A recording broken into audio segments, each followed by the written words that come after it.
میرے صحابہ کے بارے میں اللہ سے ڈرو۔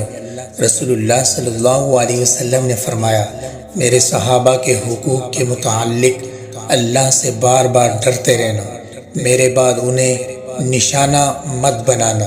جس شخص نے ان سے محبت کی تو اس نے میری محبت کے باعث ان سے محبت کی، اور جس نے ان سے دشمنی کی تو اس نے میری دشمنی رکھنے کی وجہ سے ان سے دشمنی رکھی۔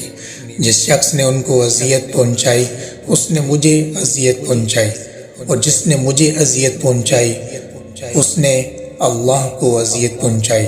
قریب ہے کہ وہ اس کو دنیا میں پکڑ لے۔